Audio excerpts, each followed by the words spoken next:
안녕하세요. 저희는 우한형제들 바다팀에서 물어보세를 개발하고 있는 이범석. 윤영이 물어보세요입니다. 네, 여기 계신 영희님께서는 다음 순서에 이어서 발표해 주실 예정이고요. 시작은 제가 먼저 발표 드리도록 하겠습니다.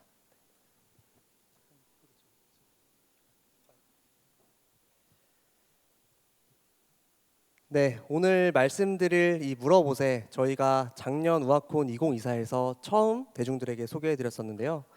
그 당시 정말 뜨거운 관심을 받았었습니다. 그리고 그로부터 1년이 지난 오늘 다시 한번 물어보세 소개를 위해서 이 자리에 섰습니다. 그동안 물어보세를 개발하면서 느낀 경험과 고민들, 그리고 그 고민을 해결하는 과정까지 오늘 모두 공유해 드릴 예정입니다. 귀한 시간 내주신 만큼 정말 유익한 시간 되셨으면 좋겠습니다. 본격적으로 발표에 들어가기 앞서서 저희가 그동안 이렇게 열심히 만든 물어보세, 과연 이 물어보세는 누구일까요? 혹시 여기 계신 분들 중에 챗GPT나 클로드, 제미나이와 같은 서비스 한 번이라도 사용해 보신 분들 손 한번 들어볼까요? 와, 네, 여기 거의 대부분의 분들이 손을 들어주신 것 같아요. 이처럼 지금 여러분들이 사용하고 계신 이 AI 서비스가 세상의 지식을 알려주는 서비스라면 물어보세는 무한형제들의 지식을 알려주는 서비스입니다. 지금 보여드린 장표는 저희가 작년 우아콘 2024에서 처음 소개해드렸던 슬라이드인데요. 그 당시에는 왼쪽 편에 있는 데이터 디스커버리와 텍스트 투 SQL 이 두 가지 서비스에 대해서 집중적으로 설명을 드렸었습니다. 그리고 오른쪽 편에 있는 날리지 쉐어링과 에이전틱 애널리틱스는 앞으로의 개발 방향으로 남겨두었었죠. 오늘은 그중 하나인 날리지 쉐어링에 대해서 좀 더 자세히 설명드리고자 합니다. 이 날리지 쉐어링은 날리지 디스커버리와 서포트 채널 오토메이션 이 두 가지 서비스로 이루어져 있는데요. 이 서로 다른 두 가지 서비스를 통해서 우아한 형제들의 지식을 어떻게 공유하고 전파했는지 지금부터 본격적으로 발표 시작해 보도록 하겠습니다. 물어보세의 개발 이야기는 다음과 같은 네 가지 순서로 진행이 됩니다. 왜 구성원의 질문에서 시작했는지와 무엇으로 구성원의 질문에 답했는지는 제가 말씀드리고요. 어떻게 구성원의 질문에 답했을까와 다음 여정에 대해서는 이어서 영희님께서 발표해 주실 예정입니다. 앞서 말씀드린 바와 같이 저희는 물어보세를 처음 구성원들에게 오픈했을 당시 데이터 디스커버리와 텍스트 투 SQL 이 두 가지 기능을 중점적으로 출시를 했었는데요. 그러다 보니 구성원들의 질문 또한 데이터와 관련된 질문이 대다수를 이루고 있었습니다. 하지만 시간이 흐르면서 구성원들이 챗GPT나 AI 서비스들에 익숙해지면서 저희가 예상하지 못한 질문들이 물어보세에게 쏟아지기 시작했습니다. MF4가 뭐야처럼 사내 용어에 대한 질문을 하기도 하고요.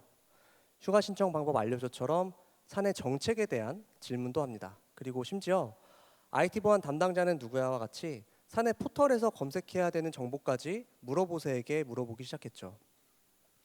이 외에도 수많은 질문들이 저희 물어보세에게 쏟아졌습니다. 저희는 이 질문들 중에서 핵심이 되는 5가지 질문을 선정했습니다. 그리고 이 5가지 질문으로부터 구성원들의 답변에 어떻게 하면 더 잘할 수 있을지 각각 핵심 요소를 선정해 보았습니다. 저희가 주목한 첫 번째 질문은 MF4가 뭐야? 라는 질문입니다. 이 질문은 사내 용어에 대해서 물어보는 질문인데요. MF4는 밀포원의 약어로 우아한 형제들의 한글의 서비스를 의미합니다. 이렇게 사내에서만 사용되는 용어, 우아한 형제들의 언어를 물어보세는 배워야만 했습니다. 그러기 위해서 사내에 흩어져 있는 다양한 지식들을 통합 연결할 수 있는 지식 확장 체계가 필요했습니다.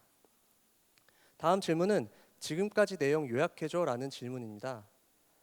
이 질문은 구성원들이 물어보세를 사용하면서 너무나 당연하게도 이전 대화 내용에 대해서 기억하고 있을 것이라 생각하고 물어보세에게 질문을 하는데요.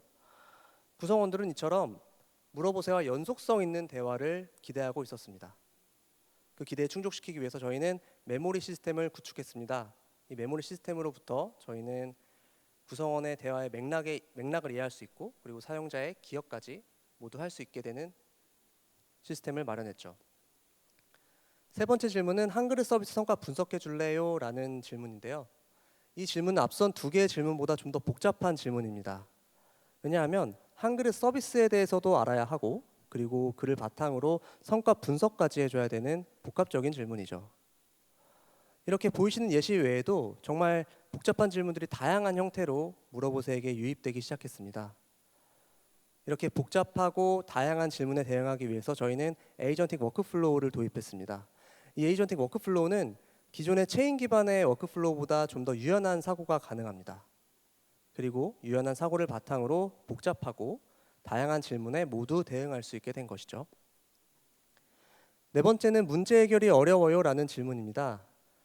구성원들이 물어보세를 사용하다 보면 불만족한 답변을 한 번쯤은 경험하게 되는데요. 그럴 때마다 저희가 물어보세 질문 피드백을 일일이 확인해 가면서 개선하기란 사실상 좀 어려웠습니다. 그래서 질문에 대해서 실시간으로 원인을 파악하고 개선할 수 있는 기반이 필요했는데요. 그 기반으로 트레이싱을 도입했습니다. 이 트레이싱을 통해서 저희는 물어보세의 지속적인 서비스 개선이 가능한 발편을 마련했습니다. 마지막 질문입니다. 장비 교체 프로세스가 궁금합니다. 라는 질문인데요. 이 질문은 구성원이 팀 담당자에게 문의한 내용을 가져와 봤습니다. 일반적으로 담당자에게 문의할 경우 대부분 다수의 구성원이 한 명의 담당자에게 문의를 하게 되는데요. 이렇게 담당자는 동일한 질문을 반복적으로 받게 됩니다. 그러다 보면 피로도가 굉장히 과부하가 생기죠.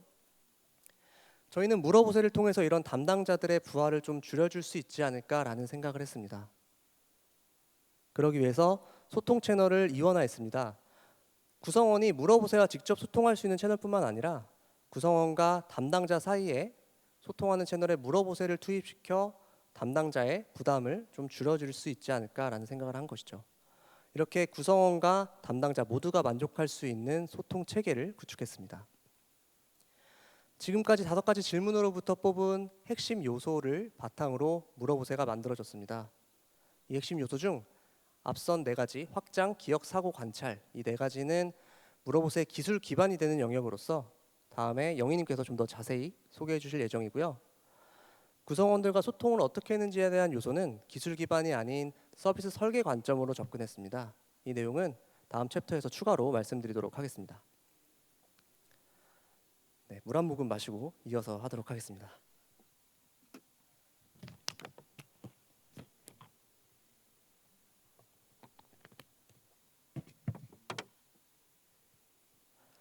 네, 지금까지 왜 구성원의 질문에서 시작했는지에 대해서 말씀을 드렸고 무엇으로 구성원의 질문에 답했을까에 대해서 말씀드리도록 하겠습니다. 앞서 선정한 5가지 핵심 질문을 다시 한번 가져왔습니다. 지금까지는 이 질문에 대해서 어떻게 답을 할 수 있는가라는 관점으로 질문을 바라봤었는데요. 관점을 조금 바꿔서 어디서 누구에게 질문을 하고 있는가라는 관점으로 이 5가지 질문을 다시 살펴봤습니다. 여기 계신 여러분 대부분 아마 직장인이시거나 학생분들이 대다수일 것 같은데요. 공통적인 이해를 돕기 위해서 수업 시간으로 한번 돌아가 보겠습니다. 이 수업 시간에 MFO처럼 모르는 용어가 나왔을 때 그냥 지나간 경험 다들 한 번씩 있으실 것 같은데요. 그렇다고 이 MFO라는 용어를 수업이 끝나고 옆 사람이나 교수님께 여쭤보는 것도 좀 부끄러운 느낌이 들기도 하죠. 구성원들도 동일했습니다.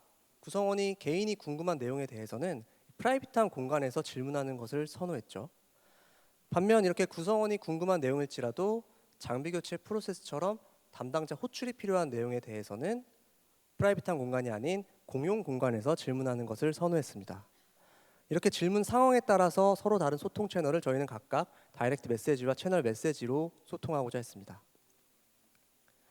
이번엔 누구에게 질문했는가를 살펴보았는데요.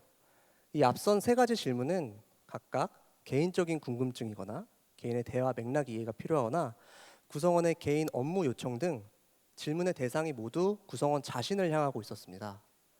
반면 오른쪽 2가지 질문은 담당자에게 문의하기 위한 내용으로서 질문 대상이 모두 팀 담당자를 향하고 있었죠.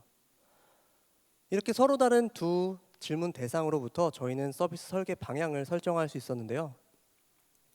앞서 말씀드린 바와 같이 질문 대상을 구성원 자신과 팀 담당자로 두고요. 이 질문 대상이 가장 편하게 소통할 수 있는 채널을 각각 다이렉트 메시지와 채널 메시지로 선정했습니다. 그리고 이 채널에서 물어보세가 지원하는 서비스가 바로 날리지 디스커버리와 서포트 채널 오토메이션 이 2가지입니다. 날리지 디스커버리는 개인의 맞춤 지식 탐색을 위해서 서비스를 하는 내용이고요. 서포트 채널 오토메이션은 팀 내에서 반복적으로 발생하는 질문에 대해서 자동화해 줄 수 있는 서비스입니다. 지금까지 두 서비스에 대해서 간략히 소개를 드렸는데요. 이 서비스를 예시를 통해서 좀 더 자세히 알아가 보도록 하겠습니다. 먼저 난리 디스커버리에 대한 활용 예시입니다. 계속 나오는 질문입니다. MF4가 뭐야? 라는 질문을 물어보세에게 물어보면 다음과 같이 답변해 줍니다. 답변 내용을 하나씩 차근차근 살펴볼 텐데요. 먼저 MF4란 용어에 대해서 사내 용어에 대한 정의를 해줍니다. 그리고 핵심 개념이나 요금 체계, 서비스 진화 과정 등 MF4와 관련해서 추가로 알면 좋을 만한 내용까지 함께 제공을 해주고 있죠. 마지막으로 이 답변을 하기 위해서 참고한 문서 정보까지 제공을 해주는 모습을 확인해 보실 수 있습니다. 이어서 바다팀 이번 주 진행 상황 알려줘라는 두 번째 예시를 살펴볼 텐데요. 이 예시도 물어보세가 다음과 같이 답변해 줍니다. 내용을 조금 더 살펴보면 영상 디자인팀과 회의도 하고 주간 싱크업도 하는 것을 확인해 보실 수 있고요. 오늘을 위해서 우아콘 발표 자료도 열심히 작성하는 것도 보실 수 있습니다. 그리고 12월에 있을 저희 AW 리임팩트 준비도 하는 모습을 확인할 수 있죠. 저희가 집중한 내용은 이 내용이 아니라 참고 문서였습니다. 지금 보시면 참고 문서의 상위 2개 문서는 위키 페이지를 참고하고 있고요. 아래 2개 문서는 지라 티켓 정보를 참고하고 있습니다. 이렇게 물어보세는 다양한 사내에 흩어진 지식을 참고해서 최종적으로 답변을 해주게 됩니다. 저희는 질문을 여기서 멈추지 않았습니다. 추가로 질문을 하게 되면 물어보세가 어떻게 답변해 줄까요? 우아콘 발표를 준비하면서 부족한 부분은 없는지 알려줄래?와 같은 좀 더 복잡한 질문을 해봤습니다. 이 질문에 답변하기 위해서는 이전의 대화 맥락도 알아야 하고 그리고 복잡한 사고도 가능해야 답변이 가능한데요. 물어보세는 다음과 같이 답변했습니다. 이 답변도 하나씩 차근차근 살펴보겠습니다.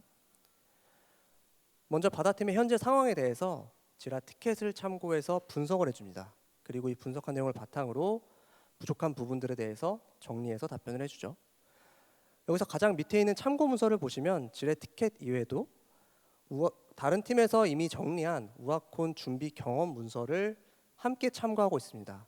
이렇게 바다팀의 진행 상황과 과거의 우아콘 준비 경험을 토대로 최종적으로 답변을 해주고 있죠. 정말 답변을 잘해주지 않나요? 두 번째 예시는 서포트 채널 오토메이션에 대한 예시입니다. 이 예시에 들어가기 앞서서 서포트 채널이 뭔지 궁금하신 분들을 위해서 간략하게 설명을 드리면 이 서포트 채널은 슬랙에서 제공하는 채널 기능을 활용해서 구성원이 각 분야의 담당자에게 질문할 수 있는 우한 형제들의 소통 채널을 의미합니다. 그렇다면 서포트 채널 오토메이션의 동작 프로세스는 어떻게 될까요? 먼저 슬랙 워크플로우를 통해서 구성원이 질문을 하면 물어보세가 1차로 답변을 해줍니다. 이 답변을 통해서 문제가 해결될 경우 질문이 종료가 되고요. 문제 해결이 안 될 경우 담당자 호출을 통해서 담당자가 직접 답변하는 프로세스입니다. 다시 예시로 돌아가 보겠습니다. 이 예시는 슬랙 채널 워크플로우를 통해서 구성원이 팀 내 문의를 한 내용인데요. 문의 내용은 특정 가게의 메뉴 아이디 정보 추출 방법에 대한 문의였습니다. 이 문의에 대해서도 물어보세는 다음과 같이 답변해 줍니다. 메뉴 아이디 조회 쿼리를 제공함으로써 답변이 해결 가능하도록 물어보세가 답변을 했고요. 만약 이 답변으로 구성원이 문의 해결이 안 될 경우 하단에 있는 문제 해결이 어려워요라는 버튼을 통해서 팀 내 담당자를 연결할 수 있는 UI를 함께 제공하고 있습니다. 최종적으로 물어보세 답변만으로 실제 해결된 사례까지 확인해 보실 수 있습니다. 지금까지 두 가지 서비스에 대한 사례를 살펴보았는데요. 이 난리지 디스커버리와 서포트 채널 오토메이션 이 두 가지 서비스는 앞서 말씀드린 5가지 핵심 요소를 바탕으로 동작을 하고 있습니다. 그중 확장, 기억, 사고, 관찰 이 4가지 기술 기반이 되는 영역 하에서 두 가지 서비스가 모두 동작을 하고 있죠. 보시는 그림은 저희 물어보세 멀티 에이전트 아키텍처인데요. 네, 이 내용은 저희 우한 형제들 기술 블로그에도 자세히 올라와 있으니까요. 사진을 찍지 않으셔도 더 고화질로 웹사이트에서 보실 수 있습니다. 이 아키텍처에 저희 앞서 말씀드린 4가지 기술 요소가 모두 녹아 들어가 있습니다. 지금부터 여러분들이 가장 궁금하실 내용일 것 같은데요. 이 확장, 기억, 사고, 관찰 이 4가지 요소가 어떻게 개발되었는지에 대해서는 뒤에서 이어서 영희님께서 발표 진행해 주실 예정입니다. 네. 지금까지 왜 구성원의 질문에서 시작해서 무엇으로 구성원의 질문에 답했는지까지 들으셨습니다. 이제 다음은 어떻게 구성원의 질문에 답했는지와 물어보세가 향하는 그 다음 여정에 대해서 하나씩 차례대로 설명드리겠습니다. 앞서 보셨던 시스템 아키텍처입니다. 여기 보이시는 것처럼 이 네 가지 요소를 가지고 하나씩 차례대로 어떻게 구성원의 질문에 답했는지에 대해서 차례차례 설명드리겠습니다. 첫 번째는 확장입니다. 구성원의 질문에 답하려면 답할 수 있는 지식이 필요했습니다. 그래서 흩어진 정보를 모아서 지식으로 만드는 작업부터 시작했는데요. 조직의 정보는 여러 플랫폼에 흩어져 있었습니다. 그리고 그 플랫폼에는 서로 다른 성격들의 문서들이 저장되어 있었는데요. 구글 드라이브에는 프로젝트 산출물이, 위키에는 개발 및 기획 문서가, 사내 포털에는 회사 정책 및 공지사항 정보들이 있었고, 지라와 슬랙 등에도 서로 다른 성격의 문서들이 저장되어 있었습니다. 우선 이 모든 것들을 하나로 모았습니다. 막상 모으기만 하면 잘 될 줄 알았는데 모아놓고 보니까 여러 가지 문제들이 발견됐습니다. 데이터 형식도 달랐고 저장 구조도 달랐고 문서에 담긴 맥락까지도 달라서 이 문제를 해결하지 않으면 제대로 된 정답을 만들기 어려웠습니다. 그래서 이것들을 어떻게 해결할지 고민하기 시작했습니다. 첫 번째로 마주한 고민은 이미지로 된 문서를 어떻게 검색 가능하게 만들지, 두 번째는 방금 갱신된 정보를 어떻게 연결 가능하게 하지와 같은 큰 단위 성격의 고민들이었습니다. 하지만 여기서 끝나지 않았습니다. 이 고민들을 해결하는 과정 속에서 여러 가지 고민들이 파생됐습니다. 더 파고들수록 고민들이 더 많이 생겨났고 이 과정에서 수많은 시행착오를 겪었습니다. 결과적으로 이 덕분에 견고한 지식 베이스를 만들 수 있었습니다. 오늘 여기서 이 많은 고민들을 다 전달드리기보다 대표적으로 이 두 가지만 뽑아서 설명드리겠습니다. 첫 번째는 이미지로 된 문서를 지식으로 만든 과정과 두 번째는 실시간 정보를 지식으로 만든 과정을 설명드리겠습니다. 먼저 이미지로 된 문서를 지식으로 만든 과정입니다. 화면에 보이시는 페이지는 사내 포털 내에 존재하는 배민의 생활이라는 페이지입니다. 처음 보시는 분들은 이 페이지가 생소하실 것 같아서 간략하게만 설명드리면 회사 생활에 참고할 만한 다양한 정보들이 여러 게시판에 걸쳐서 수백 개의 게시글로 존재합니다. 그리고 이 게시판의 게시글에는 약 80%가 이미지를 포함하고 있었는데요. 그리고 중요 정보들 또한 거의 대부분 이미지로 되어 있었습니다. 그러다 보니까 사용자가 교보문고 제휴 혜택에 대해 알려줄래? 라고 물으면 물어보세요는 제대로 답을 할 수 없습니다. 게시글이 있는데 그 안에 있던 정보들이 이미지로 되어 있어서 검색 가능하지 않았기 때문입니다.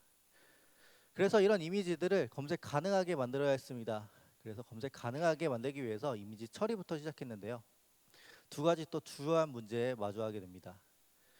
중복 내용이나 광고 같은 불필요한 이미지가 게시글 내에 많다는 것과 이미지 사이즈가 제각각이어서 불필요한 비용이 발생하는 등 처리 과정이 좀 불안정하다는 것, 이 두 가지였습니다. 그래서 단계를 나눠서 접근했습니다. 게시글 대부분의 이미지에는 첫 번째 이미지에 대부분의 핵심 정보가 담겨 있었습니다. 그래서 첫 번째 이미지만 선택해서 이미지를 변환하도록 했고, 이미지 사이즈를 단순하게 줄이면 화질이 깨져서 텍스트 인식이 불가능한 경우가 종종 발생해서 필터를 사용해서 안정적으로 이미지를 리사이징했습니다. 그리고 이 이미지들을 멀티모달 LLM을 활용해서 텍스트로 안정적으로 변환했습니다. 이 과정을 통해서 이전에 검색할 수 없었던 이미지 속 정보를 검색 가능한 지식으로 만들었습니다. 두 번째는 실시간 정보를 지식으로 만든 과정입니다. 들어가기 앞서 물어보세요가 답변을 생성한 흐름을 간략하게만 설명드리면 여기 보이시는 질문이 들어오게 됐을 때 라우터 슈퍼바이저가 질문을 분류합니다. 그리고 여기 놀리지 DB에서 관련 문서를 찾습니다. 그리고 이 놀리지 DB는 1단위로 문서들이 저장되고 관리됩니다. 그래서 관련 문서를 찾으면 프롬프트를 구성하게 되고 이 프롬프트를 다시 LLM한테 전달해서 답변을 생성하는 게 기본 시스템의 흐름입니다. 예를 들어 보겠습니다. 오늘 완료된 바다팀 티켓 좀 알려줘와 같이 오늘 막 갱신된 정보를 묻는 질문이 들어오게 되면 이 시스템은 답을 할 수 없었습니다. 사전에 저장한 DB 정보만으로는 실시간 정보에 접근할 수 없어서 이 실시간성 질문은 제대로 답을 할 수 없었기 때문입니다. 그래서 이런 실시간성 질문에 답을 하게 하려면 이 실시간 정보에 접근할 수 있는 별도의 방법이 필요했습니다. 그래서 이 수많은 방법들이 있었지만 우리 상황에 맞는 방법이 뭘지 장단점을 좀 비교해 가면서 이 방법들을 좀 찾아봤습니다. 그래서 도입한 것이 MCP 서버입니다. 이 MCP 서버는 LLM과 외부 시스템이 표준화된 방식으로 연결할 수 있도록 돕는 프로토콜입니다. 그래서 이 MCP 서버를 물어보세 연동한 직후에 실제 동작 흐름을 다시 보시면 라우터 슈퍼바이저에서 질문을 분류하고 최신 정보가 필요하다고 판단되면 이 MCP 서버에서 실시간 정보를 가져와서 답을 생성하게 됩니다. 이렇게 되면 오늘 완료된 티켓처럼 실시간 정보가 필요한 질문에 즉시 답을 할 수 있게 됩니다. 여기서 끝이 아니었습니다. 이걸 또 운영하다 보니까 또 예기치 못한 문제들에 마주했습니다. 외부 서버에 의존하다 보니까 서버 장애나 예기치 못한 세션 만료와 같은 예기치 못한 불안정성들이 동반됐습니다. 이 문제를 해결하기 위해 커넥션 매니저를 만들었습니다. 이 커넥션 매니저는 세션 생애 주기를 관리하고 인증 토큰 발급을 주기적으로 모니터링합니다. 그래서 MCP 서버에 문제가 생기면 DB에 있는 정보만 활용해서 답을 생성하도록 해서 응답 품질을 안정적으로 유지하고 MCP 서버의 문제가 해결이 되면 다시 MCP 서버를 연결해서 실시간 정보를 가져와 다시 답을 생성하게 됩니다. 이를 통해서 실시간 정보를 안정적으로 확보할 수 있었고 지식으로 바꿀 수 있었습니다. 여기까지 두 가지 대표적인 지식 전환 사례에 대해서 보셨습니다. 이 외에도 보이시는 것처럼 다양한 데이터를 이런 비슷한 고민 해결 과정을 거쳐서 물어보세 전용 도서관을 완성할 수 있었습니다. 그 결과 다양한 도메인과 형식의 데이터를 통합하고 진짜 지식으로 만들 수 있는 기반을 마련했습니다. 두 번째는 기억입니다. 예를 들어 보겠습니다. 어제자 알뜰 배달 주문 쓰고 하는 쿼리문 생성해줘 라고 사용자가 물으면 물어보세는 쿼리문을 생성해 줍니다. 이어서 위에 쿼리문 설명해 줄래? 라고 물으면 어떻게 될까요? 물어보세는 쿼리문이 입력이 필요합니다 라고 대답합니다. 자신이 방금 만든 쿼리문을 새까맣게 잊어버린 거죠. 그럼 사용자는 말했잖아 라고 화를 냅니다. 실제 이런 사용자들이 많았습니다. 이처럼 이전 대화를 기억하지 못하는 기억 상실의 문제가 우리가 다음에 해결해야 할 문제였습니다.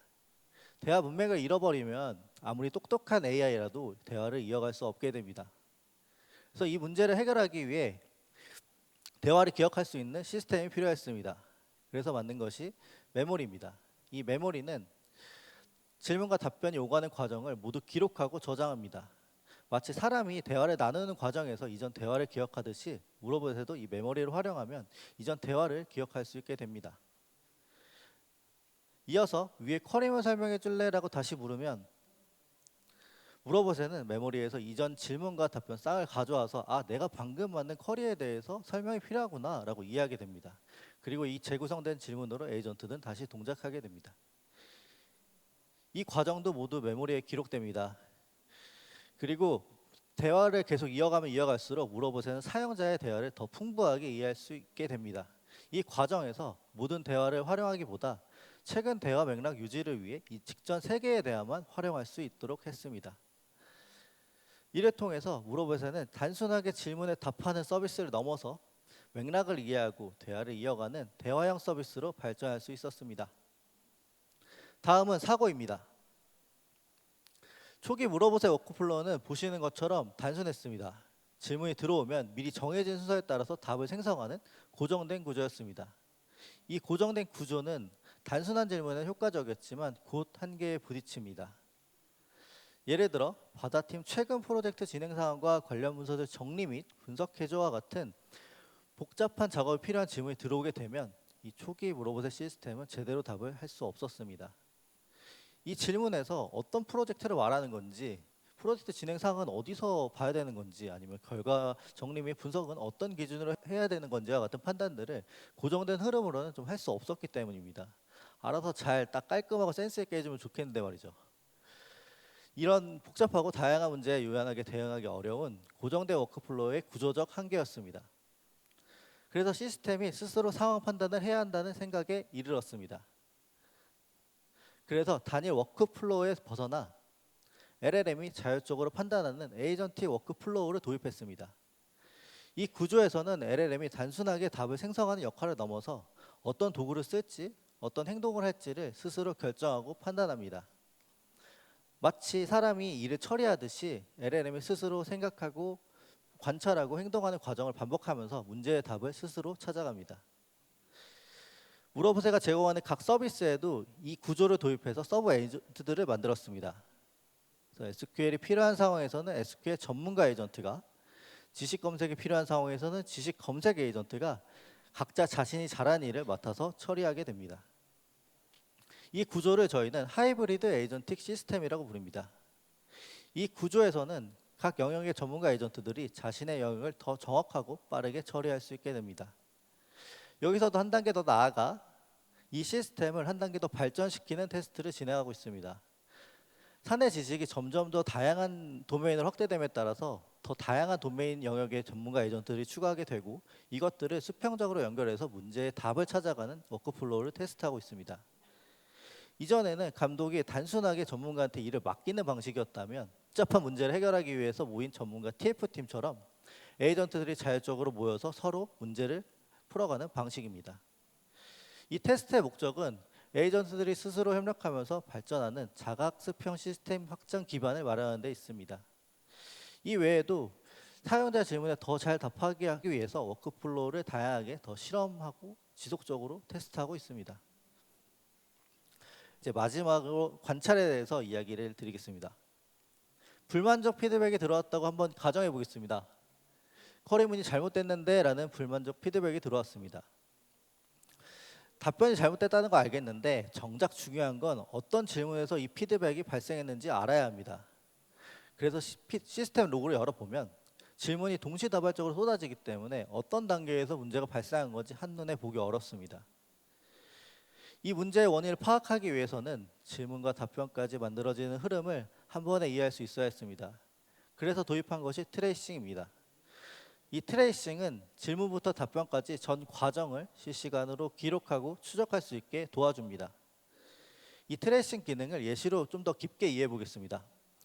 한글씨 뭐야? 라는 질문이 들어오게 되면 그와 동시에 오른쪽의 트레이싱 워크플로우에는 질문이 뭔지가 찍히는 걸 보실 수 있습니다. 라우팅 단계로 넘어오게 되면 라우팅 단계로 전달된 값과 라우팅의 결과값이 그와 동시에 기록되는 걸 보실 수 있습니다. 다음 에이전트 단계로 넘어오게 되면 도구 호출은 어떻게 했는지, LLM의 추론은 어떻게 했는지를 하나하나 세부적으로 동시에 기록되는 걸 보실 수 있습니다. 이렇게 답변까지. 이렇게 질문부터 답변까지 하나의 흐름으로 추적하고 이해할 수 있게 도와주는 것이 트레이싱 시스템입니다. 다음 실제 화면을 보시면 질문이 생성됐을 때 여기 질문과 답변, 메타 정보, 그리고 워크플로우, 비용 평가 정보까지 하나의 대화가 어떻게 처리됐는지를 한눈에 볼 수 있게 됩니다. 이렇게 트레이싱으로 실행 과정을 추적할 수 있게 되면서 저희는 답변 품질을 자동으로 평가할 수 있게 됐습니다. 그래서 두 가지 방식으로 평가합니다. 실시간 평가와 배치 평가, 이 두 가지로 평가하는데요. 이 실시간 평가는 답변이 생성되는 즉시 답변의 품질을 판단하고, 배치 평가 같은 경우에는 쌓인 데이터 기반으로 개선 방향을 찾는 데 활용하고 있습니다. 여기서 활용한 평가 방식은 G2발을 활용하고 있는데요. 이 G2발은 인간 평가자 대신 LLM이 평가자가 돼서 평가를 하는 방식입니다. 이 G2발을 답변 생성과 검색 단계로 나눠서 각각의 기준으로 답변 품질을 평가하고 있습니다. 이를 통해서 낮은 답변을 빠르게 파악하고 지속적으로 시스템을 개선할 수 있었습니다. 지금까지 어떻게 구성원의 질문에 답했는지에 대해서 들으셨습니다. 그럼 물어보세는 지금 어디로 향하고 있을까요? 물어보세는 두 단계로 나아가고 있습니다. 첫 번째는 에이전트 에코시스템입니다. 지금까지 바다팀이 중앙에서 데이터 수집부터 기능 개발까지 모두 수행하는 중앙 집중형 운영 방식이었다면, 앞으로는 각 팀과 개인이 스스로 데이터를 연결하고 셀프 서비스 기반으로 손쉽게 에이전트들을 확장할 수 있도록 하는 분산형 생태계를 계획하고 있습니다. 이를 가능하게 하는 것이 에이전트 키트입니다. 이 에이전트 키트는 간단한 설정만으로도 누구나 에이전트들을 손쉽게 추가할 수 있도록 합니다. 그래서 디자이너, PM, 마케터 같은 직무 에이전트를 추가할 수도 있고, 장애 대응 같이 특정 목적을 가진 에이전트들을 손쉽게 자유롭게 추가할 수 있도록 합니다. 이 에이전트 키트를 가지고 실제 POC를 진행하고 있습니다. 장애 대응 에이전트 1단계 POC를 진행하고 있는데요. 이 POC는 기존에 사람이 처리하던 로그 파악부터 문의 분석을 물어보세가 대신 처리하는 테스트입니다. 이 POC를 통해 대응 시간을 단축할 수도 있고 문의자나 담당자 모두 빠르게 원인을 파악할 수 있습니다. 이를 통해서 더 고도화된 장애 대응 에이전트를 만들어 나갈 계획입니다. 두 번째는 애널리틱스 어시스턴트입니다. 기존에는 데이터 탐색부터 모델링을 담당자가 별도의 과정으로 개별적으로 수행했다면 앞으로는 물어보세를 통해서 이 과정을 하나의 흐름으로 자동화할 계획입니다. 예를 들어 마케팅 캠페인 효과가 있을까? 물어보세한테 물으면 물어보세는 가설 검증을 위해서 데이터 탐색부터 모델링까지 수행합니다. 그리고 최적의 타겟 고객 그룹을 찾아서 예상 효과를 분석하고 이 분석된 결과를 담당자한테 전달하게 됩니다. 그럼 이 담당자는 그 결과를 확인하고 의사결정에만 집중하게 됩니다. 이렇게 데이터를 기반으로 빠르게 판단하고 함께 성장하는 것이 어시스턴트의 목표입니다. 물어보세 서비스를 5단계로 나눠보고 있습니다. 물어보세는 지금 어디로 향하고 있을까요? 보이시는 것처럼 1단계 업무 보조, 업무 자동화를 넘어 3단계 부분 업무 지능화를 향해 나아가고 있습니다. 이 단계에서는 물어보세와 구성원이 함께 실행하고 판단하는 구조입니다. 이를 통해서 더 많은 구성원이 문제 해결에 집중할 수 있도록 고도화할 계획입니다. 개발 여정을 돌아보면 올해는 지식을 확산하고 연결하는 데 집중했습니다. 이렇게 쌓인 도메인 지식은 향후 고도화된 데이터 분석 시스템의 토대가 됩니다. 앞서서 얘기했던 것들을 다시 한번 되짚어보면 흩어진 정보를 모아서 지식을 확장했고 메모리를 통해서 이전 대화를 기억했고 에이전트 워크플로우를 통해서 스스로 판단하는 구조를 만들었고 트레이싱을 통해서 지속적으로 시스템을 개선했습니다. 이 4가지 기술적 기반을 바탕으로 각각의 소통 채널인 널리지 디스커버리, 서포트 채널 오토메이션으로 구성원의 질문에 더 효과적으로 답할 수 있게 했습니다. 이 물어보세 여정은 언제나 사용자에서 출발해 문제를 함께 해결하며 성장해온 이야기입니다. 물어보세의 도전은 계속됩니다. 감사합니다.